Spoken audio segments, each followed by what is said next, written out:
Hey everybody, welcome to LettermenRow.com. I'm Jeremy Birmingham. This is Talking Stuff, the Ohio State recruiting podcast brought to you by Buyers Automotive. If you're looking for an auto, go to buyersauto.com and check out their selection of new and used vehicles in Columbus and anywhere around the country. They will have you covered. If you're looking for Ohio State recruiting stuff, stay right here. Myself, Andrew Ellis, and Spencer Holbrook are going to talk about the latest in Buckeyes football, including a preview of the decision on Wednesday of Austin Siereveld, who will make his college commitment. And we'll run down the latest in the list that we have put together and as Ohio State starts to really move forward into the class of 2023. So let's get to it. Andrew, Spencer, welcome to the show, guys. It's been a couple weeks since we've done the Talking Stuff. And for that, folks, I apologize. But life at Lettermen Row has been a little bit peculiar lately. Let's just start by getting that out in the open. And it doesn't mean that recruiting has slowed down because it has not. So let's start with Wednesday's decision day for Austin Siereveld, the 4-star, 6'5", 315-pound offensive lineman from Lakota East High School down near Cincinnati. Final two really is Ohio State and Notre Dame. Alabama is included in the final three. There'll be a hat on the table.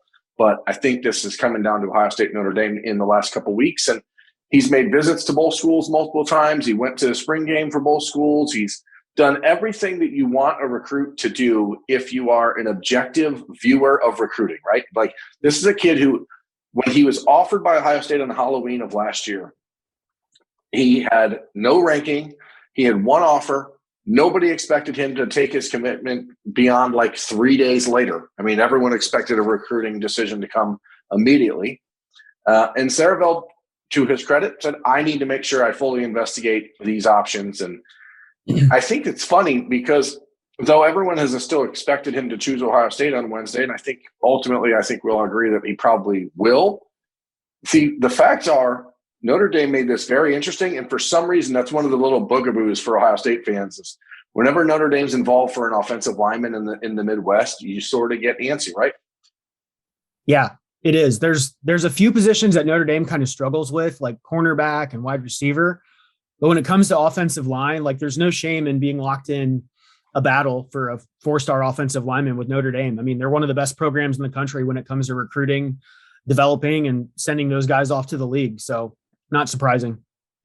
No, not at all. And when you look at the way that Notre Dame has, like you said, developed guys, it makes sense why guys from Ohio who are only a few hours away from there would want to play at Notre Dame. And that's not to say that they don't want to play at Ohio State, because obviously they do. You've got Luke Montgomery in this class already. But yeah, Notre Dame always has a way of making offensive linemen, making Ohio State sweat when it comes to these offensive linemen. You look at some of the guys who went there in the past from Ohio, and they do a good job, just as Ohio State does, in trying to recruit these guys. Right. And with Siereveld specifically, it wasn't even as much, or hasn't been as much, about the position and Harry Highstand and the recruiting job that Marcus Freeman and Harry Highstand have done. It's about his personality, and he's such a under the radar. I don't want to say type B personality, because I know from talking to him, he's an extremely confident kid. He believes in his athletic ability, and he thinks he can play anywhere in the country. But he's not one of these big, loud kids. He's not super active on social media, not one of these like really look at me guys. And generally speaking, and especially in the class of 23 in Ohio, that was why I always kind of was worried about Brendan Vernon in Ohio State maybe not being the right fit. And with Siereveld, I think that's a big part of this puzzle, because the Buckeyes campus, the Buckeyes brand, the Buckeyes life is very, very big, and it requires players to really look at that and say, hey, do I want to be a part of this? And when you come from a place like Lakota East High School, which is not like a talent-producing mecca, you start to think maybe a smaller campus, maybe a little bit more less pressure isn't the right fit. And I think that was a part of this, what took this decision as long as it did as well.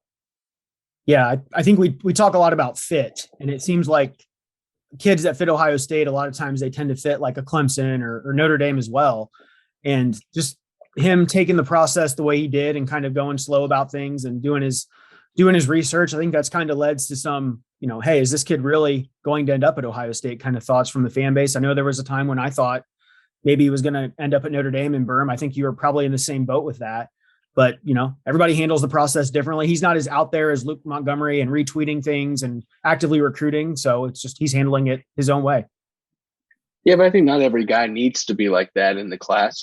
Maybe that's a little too over the top if you got every single one of them doing that. It's nice to have a little bit of a mix. And so I think he'll fit well into this class when you look at the guys that are already committed with Luke Montgomery and some of the vocal guys there are. Ohio State's not going to ask Austin Siereveld to step in and be a vocal leader of this class. They're not going to ask him to do things he doesn't want to. And I think that's where probably the comfort, the road met the rubber. Was he decided that, he's ready to make a decision. Ohio State's not going to ask him to do something he's not ready to do. And so, if he's comfortable, if Ohio State's comfortable, then you move forward with it. I think that's where this entire process has, come to an end. Ohio State and him reached an understanding together. Well, I mean, Notre Dame is still hoping to pull off the upset there. And so you have to wonder if he does pick Ohio State, how it changes the big picture recruiting for the Buckeyes. I believe that Luke Montgomery eventually becomes an interior lineman. That's just my opinion. I know that there's conversation about him starting his career at Ohio State at tackle. He's very athletic. He has great footwork. He could play tackle because of that. It's almost in a Donovan Jackson type of way. Like, he's so athletic that maybe the traditional traits that you look for in a tackle, the length that we've come to expect out of Ohio State tackles, maybe you can get away without that. But in my mind, if Siereveld commits to Ohio State, then there's 3 interior linemen in this class. And then it becomes extremely important for Justin Fry to really hone in on his tackle targets, the true tackles. And I think they have to get 2 more, because even if you consider Montgomery a tackle halfway, you still need 2 true tackles in this class when you look at the roster. And Siereveld, I think, is probably the most physically ready of Montgomery and Padilla and himself to play college football next year, just physical size-wise. But the step up in competition level and that kind of stuff might be a more of a jump for him. So you got to find offensive linemen in this class that are going to be able to contribute and play tackle next year in a pinch. And I think that's where things get really interesting for Justin Fry moving forward, because we've talked about it. This spring was not a banner recruiting session for Justin Fry and the offensive linemen. Chase Basantis did not visit. Samuel Okunlolo did not visit. Ohio State did get Olaus Alinen on campus. He's got an official visit set up for June, but there's questions now, and it's great to have these big 3 Ohioans locked up if it's done with Siereveld. But boy, oh boy, it seems like Justin Fry has his work cut out over these next few months. I just think the whole where is the tackle thing, like, that's been a question that we've been asking for the last several cycles. I mean, it's great to have those guys who are maulers on the inside, and maybe Luke Montgomery does end up at right tackle. I tend to think probably inside as well, Berm. But when you're battling Alabama for these kids, like they are for some of these top guys on their board, the recent history is not great. So I think there's probably a reason for a little bit of pessimism, and Justin Fry needs to get those guys on campus and land 2 or 3 tackles this cycle. Yeah, I think so too. But at this, it's kind of funny. Last year at this time, Berm, we were talking about, maybe Thayer Munford and Nicholas Petit-Frere finally being the first round tackles that Ohio State needed to get that momentum in the offensive line on the recruiting trail. And that just simply didn't happen. One of them just played guard. And so now you look at Paris Johnson to take that next step and try to become that. You look at DeJuan Jones to try to do that and kind of not level the playing field, because I think at this point it's almost going to be impossible to try to level the playing field with what Alabama's done at tackle, but almost try to catch up a little bit and say, hey, Justin Fry can develop a first round offensive lineman as well. He can make a left tackle be a franchise cornerstone in the NFL. Not that, a Taylor Decker is not that, but these guys that they're recruiting now don't know who Taylor Decker is. And so you've got to start producing those kind of guys to see the success in the recruiting trail. Like, look at Caden Proctor's top 7. There's a couple schools in there that have a lot of first round guys on the offensive line going. Ohio State's not one of them, and that's just the facts right now. And so, yes, it falls on Justin Fry, but it also falls on the program as a whole to put some guys in the league and make sure that these guys know, like, hey, you don't have to be a first rounder, but we can still make you into one to get to the NFL. Yeah, that's been the question. That's why Ohio State made the decision to move on from Greg Studraro. The recruiting success was not where it needed to be, and that development, though it was very good for a lot of these guys, wasn't over the top where it was mitigating the recruiting losses. And especially, again, when you talk about head-to-head with Alabama, that is huge. And Olaus Alinen, for example, is very likely going to be an Ohio State versus Alabama battle for his ultimate decision. And when you look at the rest of what's going on this spring, and I bring up Basantis and Okunlola because those are kind of the two tackles in my mind that I know Ohio State's been really high on. Both of those kids visited Michigan State this spring, but never visited Ohio State. So I don't know. I don't believe. Let me rephrase that. I don't believe it's an issue where Justin Fry isn't connecting with these kids. I think Ohio State just needs these official visits to happen and get an opportunity to really connect with them and their families in person. Because for whatever reason, the unofficial visits weren't able to get arranged. So yeah. I mean, they need to get him on campus. If they don't get him on campus here in the next couple months, I mean, it's a lost cause, and they're going to have to basically reset the board. I mean, we were talking about the same couple guys as it pertains to tackle, and we don't want to have those like late bloomers that come into the class late. Sometimes that works out with like a DeJuan Jones type, but it seems like they need to add fewer projects when it comes to offensive tackle. You got to add fewer projects everywhere at this point in the transfer portal era, in the name, image, and likeness era. Like, you can't just bring in someone and expect them to sit in the roster for 3 years to develop. I mean, these kids all want to play, and they have an opportunity to go play anywhere immediately and get paid for it. And so Ohio State is in a very different position than they were 3 years ago. And I think, Spencer, one of the things that's interesting is maybe Ohio State just needs to go out and recruit college tackles, you know? Well, here's the problem with that, though. I mean, I listen to a lot of college football stuff. Every single beat writer you listen to at every team they're covering says, well, they're looking for a tackle in the transfer portal.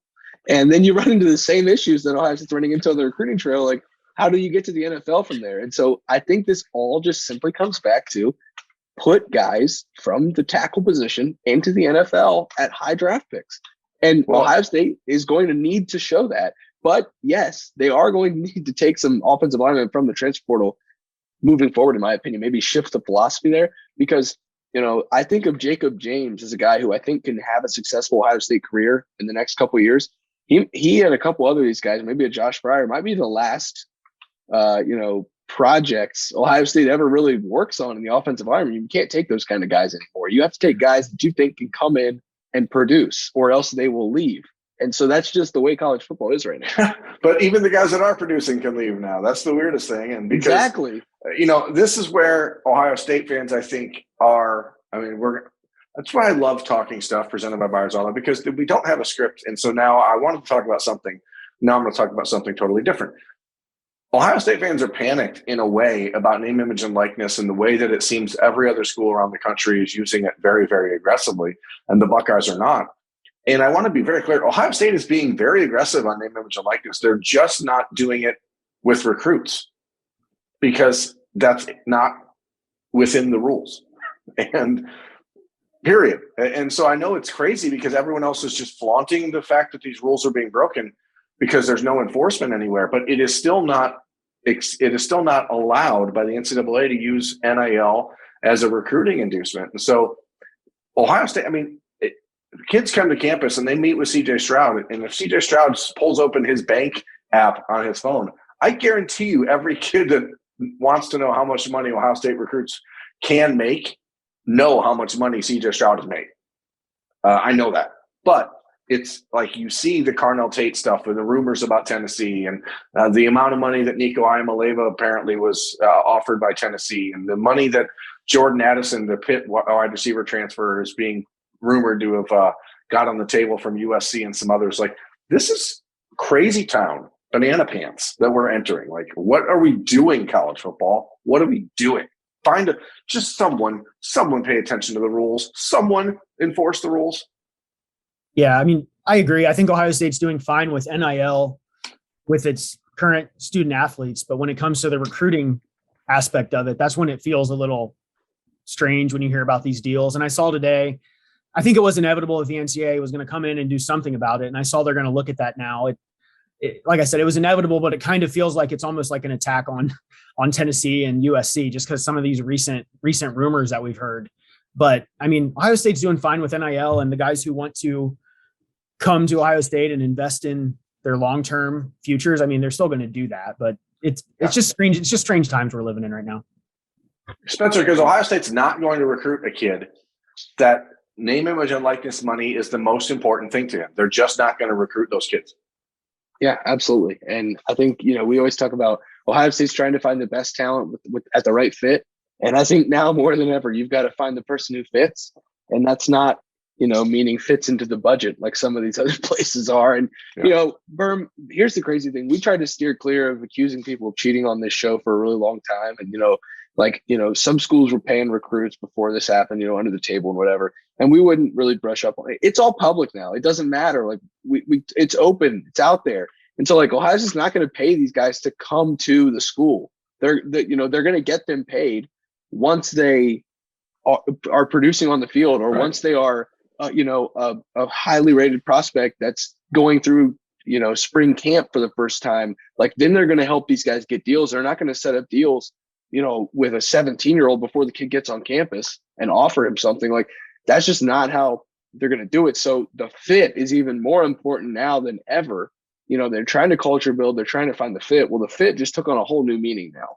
Yeah, and they're not going to pay for unofficial visits. They're not going to pay for families to travel to games. They're not going to do all this stuff that a lot of schools have always been doing, and now is just sort of out there and being flaunted a little bit more so than normal because there is no NCAA enforcement wing right now. But the reality is, bottom line, Ohio State football players and athletes are making as much money as anyone in the country when it comes to name, image, and likeness. They're just not being promised it on the recruiting trail. That's it. And I'm telling you, there's going to be a moment where the average fan looks at it and goes, it's weird that Ohio State, Alabama, Clemson, et cetera, aren't doing these things and all these other schools are. And we'll find out which approach works and which approach is the best for the long-term health of your program, because within the next year or two, you're going to see a handful of schools that the inmates are running the asylum, and it's going to be very, very hard to keep up. Yeah. And some, these people are going to be watching, these recruits are going to be watching what we just saw last Thursday night when, 3 Ohio State or former Ohio State wide receivers got selected back to back in the first round. I mean, I think Ohio State, Ryan Day, Brian Hartline, they want the kids that see that and want to come to Ohio State because of that. And, that's going to sell itself, I think. They're much happier seeing, a NFL draft on 3 graphic on our Instagram rather than an NILU graphic from on 3 on our Instagram. And like, that's just the facts. Like that's what Ohio State wants. And like the NIL is a huge part of it, but so is the draft. And when you look at the way Ohio State can put people into the draft, I guess the other side of the coin from what I was talking about, the offensive line, the way they put guys in the draft skill positions, like that speaks for itself. And there are kids who do understand that a second NFL contract is much more lucrative and life-changing than a couple $100,000 when you're 18 years old. And the simple truth of the matter is Ohio State is not ignoring NIL in recruiting. They're just not promising copious amounts of money. The collectives that Ohio State has in place are doing work, and they're doing good work, and they're connecting with families. But it's not being used in a way that is trying to sell a kid on something other than the big picture development at Ohio State. And it's, as I said, if NIL money is the most important thing for a recruit and his family, then that player is not going to go to Ohio State. And so that's, in some ways it makes it easier than ever to know who's a fit and who's not. But at the same time, it is going to make Ohio State in some instances look like they're losing battles that maybe they hadn't lost in the last few years. And maybe it's going to level the playing field for a year or two in the conference or around the country, because some schools are in clear desperation mode right now. And it's obvious that they're pushing the envelope in a way that I don't think other schools like Ohio State are comfortable doing right now. And that's why the Buckeyes just focus on their guys, right? They've got their list of players that they're going after, and that's where they want to stay. And that's what we're going to talk about next, now that we've talked about the pending decision from Austin Siereveld, a little bit of NIL stuff. And now let's talk about the list. Andrew, on Saturday, you wrote the list, the latest updates to it in the class of 2023. 9 names, 3 offense, 3 defense, 3 wild cards that we think are the most important players remaining on the board for Ohio State in the class of 2023. So I think, since we haven't done the talking stuff in a few weeks, we should just get those names out there and then do a little assessment of where things stand with those guys as we head into as we stay in the evaluation period with official visits starting in about a month. So, Spencer, why don't you start with the list, and let's just talk player by player and go through what's what. Do you guys want offense or defense first? Don't care. Surprise. Then we'll start with the wild cards first. How about that? Bust a move. All right. Chase Besantis is one wild card. The second wild card is Mateo Uiagalelei, defensive lineman, and the other one is another defensive lineman from Andrew, is John Walker from Kissimmee, Florida, a big 6'2", 320-pound defensive tackle. You know what's crazy about those three names is that right now I think I would say Ohio State's got the best chance with Mateo Uiagalelei of that entire group. I like the relationship they have with John Walker. They love his upside and his game. He's been to Ohio State a couple times, but it's going to be harder than ever to pull those kids out of Florida when you're talking about what Billy Napier's trying to do at Florida, what the NIL collectives at Miami are doing. But Walker is very interested in Ohio State, and I think that he's a guy that could end up in this class at defensive tackle. They have Will Smith Jr. committed, and so you have one combo D-Tech, defensive tackle and defensive end. So you're really only looking for three more offensive linemen in this class, I think, one true defensive tackle and then maybe two defensive ends. And Mateo is the type of player that I just think is too good to not make a full aggressive swing at. And I think personally, I think Ohio State right now is in the top three with USC and Oregon, and his maybe Alabama is ahead of Oregon in that situation. But I think it's like Ohio State, Alabama, USC, and Oregon fighting for him. And Besantis is, I can't figure it out. They love the kid. He visited last summer and camped, but he hasn't been back, and it's hard to get an idea if the visits he made unofficially this spring are opening the door for those schools to get the official visits and not Ohio State. Yeah, we talked about it earlier with some of the offensive linemen not making it to campus this spring for the unofficial visits, and it's weird. I mean, I thought 2 months ago I would have said that I felt that Ohio State might have been the leader there, and then he goes a couple months without making it to campus, and now they're one of his top schools, but it's just not looking quite as pretty as it was a couple months ago, I would say. And then, with Walker, it's kind of interesting. It feels like it's almost like Ohio State battling UCF right now, which you don't see very often, but, I think we'd take Larry Johnson in that battle if it comes down to that. And then Uiagalelei, getting him on campus here recently was a big deal, but that's going to be a national battle. And with Lincoln Riley down in SoCal now, there's a long way to go there, it seems like. Yeah, I think Besantis has his most recent top schools list. I think he listed 8 schools. And if I'm thinking about it correctly, Ohio State is the only one of those schools he didn't make an unofficial visit to in the spring. And that is hard to believe considering Texas A&M, Texas, Georgia, Miami, LSU were all on that list, and Ohio State didn't get an unofficial visit, considering that the plane ride from New Jersey to Ohio is significantly shorter, and it's a fairly manageable drive. So if you look at it just from that perspective, I'm having a hard time being optimistic about where that recruitment is going. Yeah, and it was kind of an interesting list too, because I know Notre Dame didn't make it, and I kind of thought that they would, and then I think Penn State too was left off of that. So it was just kind of a strange list all around. So yeah, I'm with you on that. Next. All right. I guess we'll go to defense, which is defense, which is which is all Southeast prospects. Caleb Downs, a safety, a 5-star. Everyone knows who he is. Kayan Lee, another really highly rated guy. Everyone knows who he is. And then surprise, but Ohio State recruits really good players. The number 3 overall player in the country, Keon Keeley, the Notre Dame commit. Those are the top 3 defensive guys. What do you guys think about that? I'll let Andrew start here. So I think I've officially changed my Caleb Downs outlook, and I'm now on Berm's side with that. I think I might have mentioned that last time, but I kind of just felt like Georgia's going to get him. He's from Georgia. Georgia just won the national championship, but it's looking more and more like Ohio State and Alabama could be the top contenders there.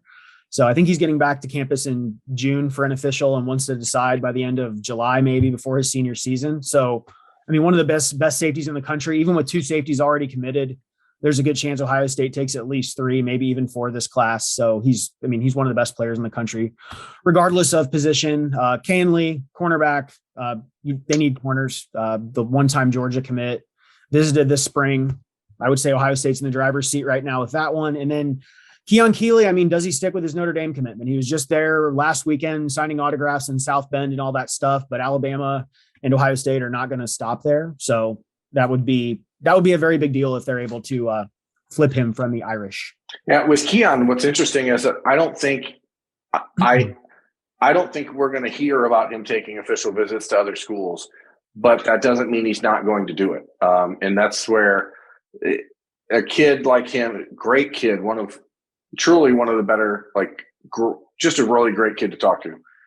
I think this is a situation where a kid wants to be respectful to Notre Dame. He loves Notre Dame, but I think he's in his head saying, I owe it to myself to make sure. He did visit Ohio State unofficially. He did visit Alabama unofficially.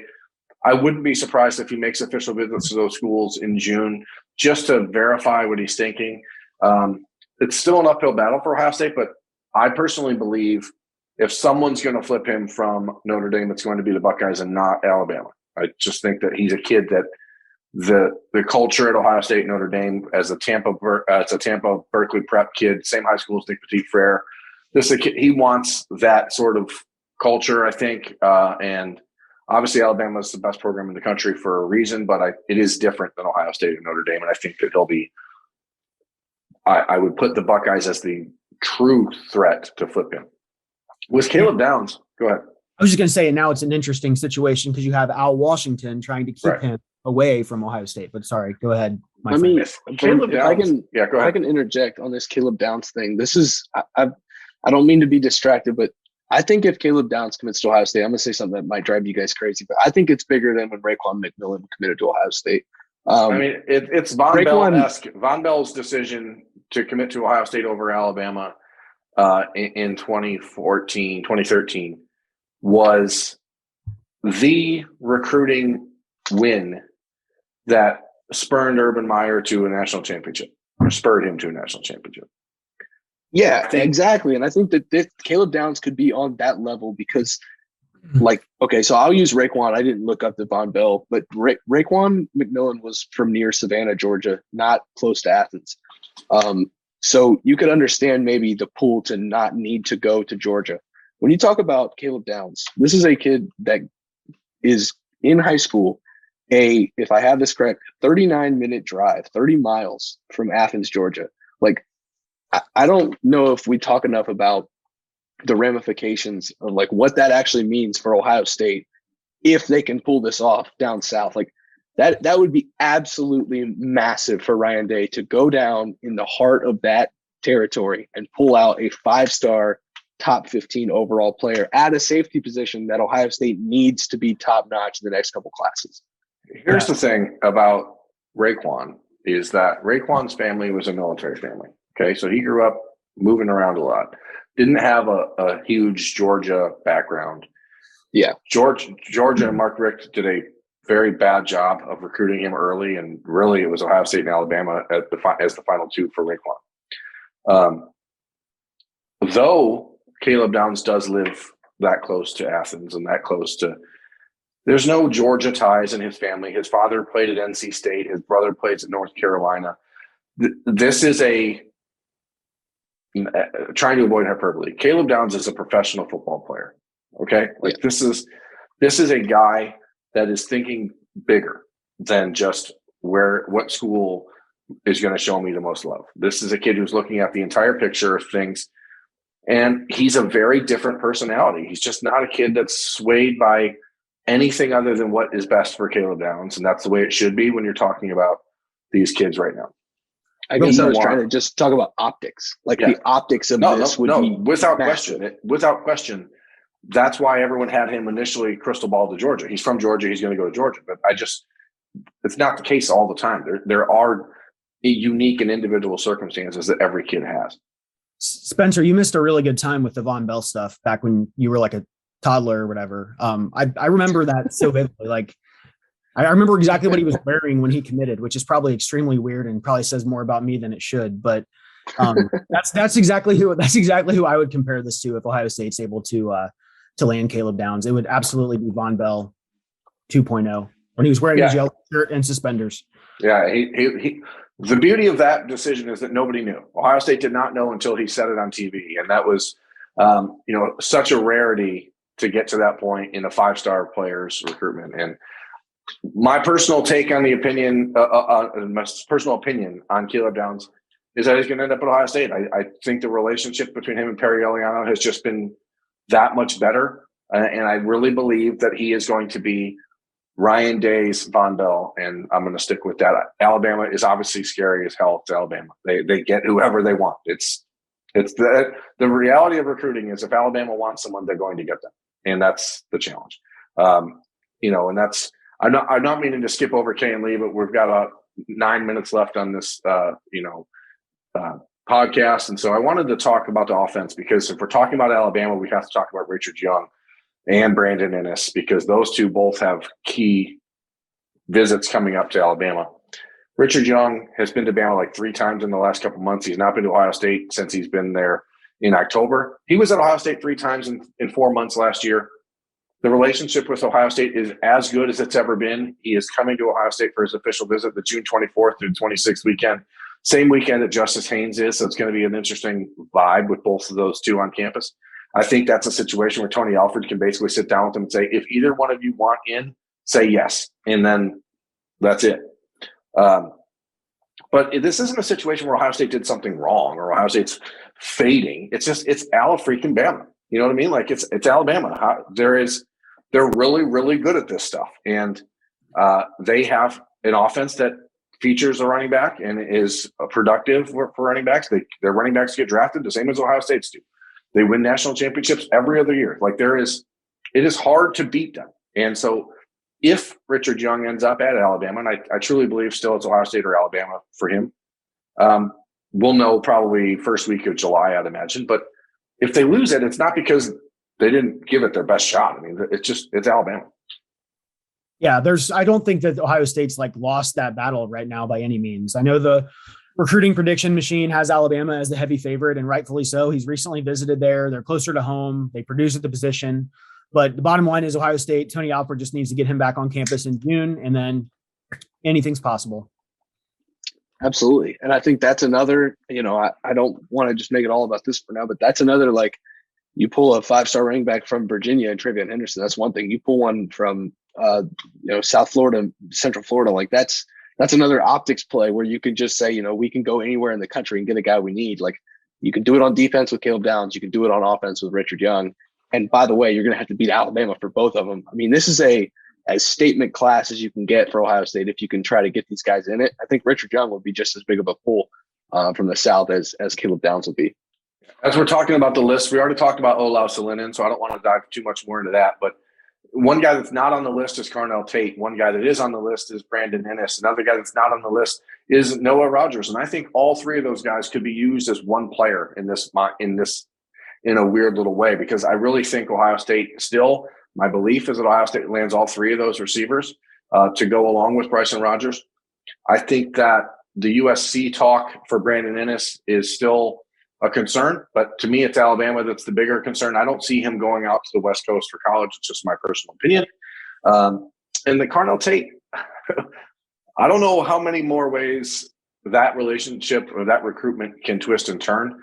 But every time, Andrew, Spencer, it comes back to Ohio State as the team that is being compared against or the team that's being recruited against. And generally speaking, that's a good sign.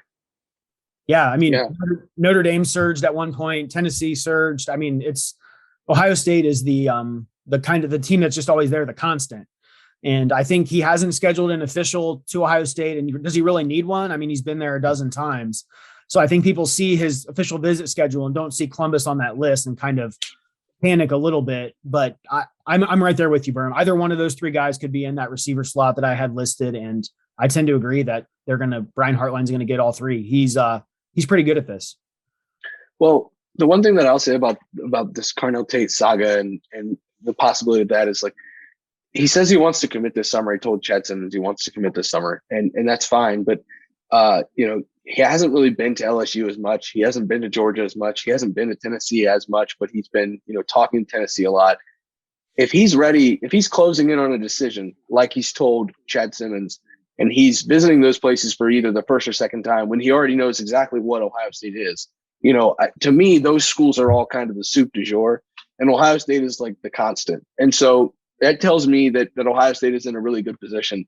We try to read tea leaves on this show, and I think that's a tea leaf I'm gonna read and be okay with. I think he's gonna end up with Ohio State. The soup de constant, as it were. And the simple truth is that we're going to find out, and we've kind of talked about this before, is that if what's important to Carnell Tate is going to bear itself out, and that's it. There is no comparison right now between the Ohio State program and Tennessee. There's just not. And that's not a knock on Tennessee. They're doing a great job in this recruiting cycle. Josh Heupel's a very well-respected, good coach. I'm sure they're going to be a better program in the next couple of years than they have been in the last couple. So they're going to be trying to convince Carnell Tate and Nico Iamaleava and guys around the country. Those are the players to make the difference. Those are the guys to bring about the change at Tennessee. Ohio State is saying, you know exactly what we are. We've done it year in, year out. You know exactly who Brian Hartline is. There is no one in the country that Carnell Tate has a better personal relationship with than Hartline. And so you just have to wonder what's important. And I would not knock Carnell Tate or any other player in the country if the most important thing was to get your family a lot of money as soon as possible. Like that's something you have to consider. We're in a new world. You have to think about that. But I do believe that at the end of the day, the opportunity to take advantage of Ohio State's name, image, and likeness situation is pretty good. It's pretty lucrative. Like even the Ohio State true freshmen right now, guys like Keon Grace, et cetera, they're making a lot of money. They haven't played it down at Ohio State yet. These kids are just not being made a bunch of promises on the recruiting trail. But the promises Ohio State is making, the promises Brian Hartline is making, is that if you come play for him, you're going to end up as a first-round pick out of Ohio State in 3 years. And so that promise has a lot more weight to it than people think, and that's why I still think Carnell Tate is going to pick Ohio State.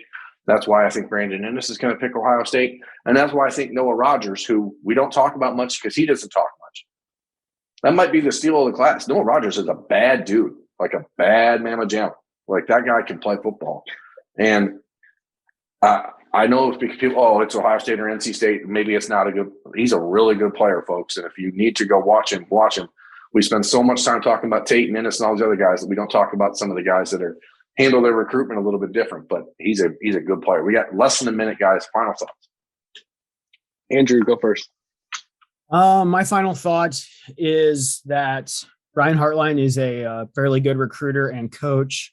No, I'm just kidding. But I'm kind of interested to see like who is going to emerge on the quarterback front here in the coming months. We haven't talked about that much. We've been talking about Dylan Raiola in 2024 so much, but here over the next couple months, is there a 2023 guy that kind of rises up the charts, gets an offer? Because they're going to take somebody, and whether it's the portal or on the recruiting front, I mean, who's it going to be? Who's going to come kind of put their name out there? So that's what I'm waiting to see. I guess my parting thought is Ohio State is focused on draft night. A lot of schools right now are focused on signing day. Are you a draft day guy? Are you a signing day guy? I think that's what's going to make the difference in whether you want to be in the Ohio State class, in the Alabama class, or if you want to be in the USC class and the Tennessee class right now. I think that's going to be the big thing moving forward is draft day or signing day. What's your priority? That's it. We'll talk more. We'll be doing more of these talking stuffs, I promise, over the next couple of weeks. Stay with us. Andrew Ellis, Spencer Holbrook, I'm Jeremy Birmingham. Thanks for watching Talking Stuff, presented by Buyers Auto. Have a great night. Have a good day. Have a great week. Have a nice life. See ya.